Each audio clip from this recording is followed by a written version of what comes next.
Now, I wanted to ask a little bit more about health and diet. Talk me through a day on Glenn McGrath's plate. Yeah, so breakfast is the most important meal of the day. Growing up on a farm, I think that was instilled in me at a young age. I still, argue with my wife. She doesn't really have breakfast, whereas I think it's the most important meal of the day. We always had Wheat Bix with hot water. My father would put hot water on, mix them up, a bit of milk, a bit of sugar. That was it. That was how I always ate my Wheat Bix. And I looked at the picture on the box and I thought, why are they doing? I've never had it that way. They've got it wrong. But my children sort of eat it that way now. So yeah, I don't drink coffee. Coffee's always made me crook. Really? It's only the taste and the smell that I don't like. Really? So I don't know what it. It's just I've never been able to stomach it for some reason. So I'll either have a tea or if we go out, I might have a hot chocolate, but a very weak hot chocolate. And my wife goes, "What are you, 12?" So I grew up on a 1,200-acre sheep and wheat farm. Mum did a few things, but predominantly a housewife when I was younger. So she'd do all the cooking at home. So every night we'd have meat and 3 veg. Yep. And then we'd have a dessert at the end. She'd make either pav or caramel slice, and so she was more a baker, I think, sometimes than a cook. I'm sort of trying to find balance between living to eat and eating to live, because I've got a very sweet tooth as well, so that's always been an issue. And my wife's Italian and incredible cook. I do believe chocolate's one of your weaknesses. Yeah, no, I liked chocolate, any sort of, the Cadbury's, the top deck, the plain or the snack or this or that. But had to be in the freezer. I like my chocolate rock hard. I heard this.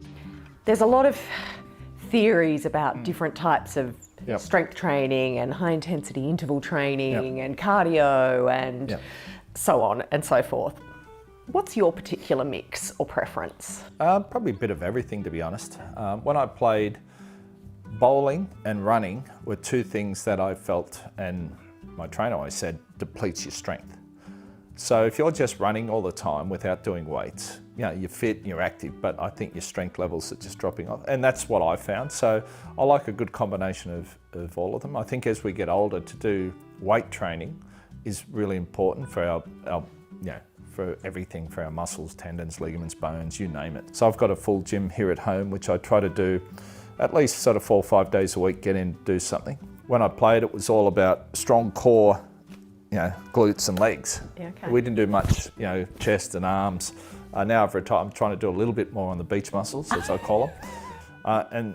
Training for the Noosa Tri.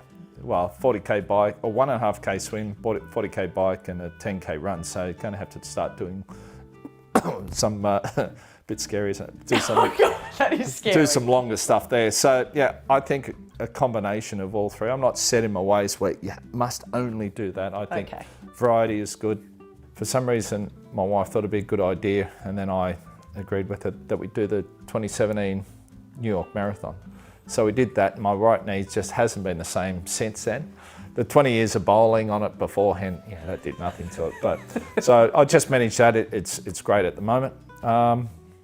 And no other aches and pains or niggles. So I jump up in the morning, jump out of bed, I'm okay. So I think I want to try to maintain that. That's why I try to keep as active as possible, and the gym's very important. And what about more mindful exercises? The Tai Chis, the yoga, the meditation. Do you do anything? Meditation is something that I think is quite important, and I think would have a big impact on me. So I'd like to do something more in that field, but I haven't found anything there. So I found that as we get older, all the experiences and all the good things are great and all the positive things are great, and they're in there, but the negative things that you've happened through life and the bad things seem to jump to the top sometimes. So to have a way just to filter that out or just get rid of that and to be able to switch off, I think's important, just to switch our brain off for a certain period and just relax. I think it's important to have things to focus on or work towards, because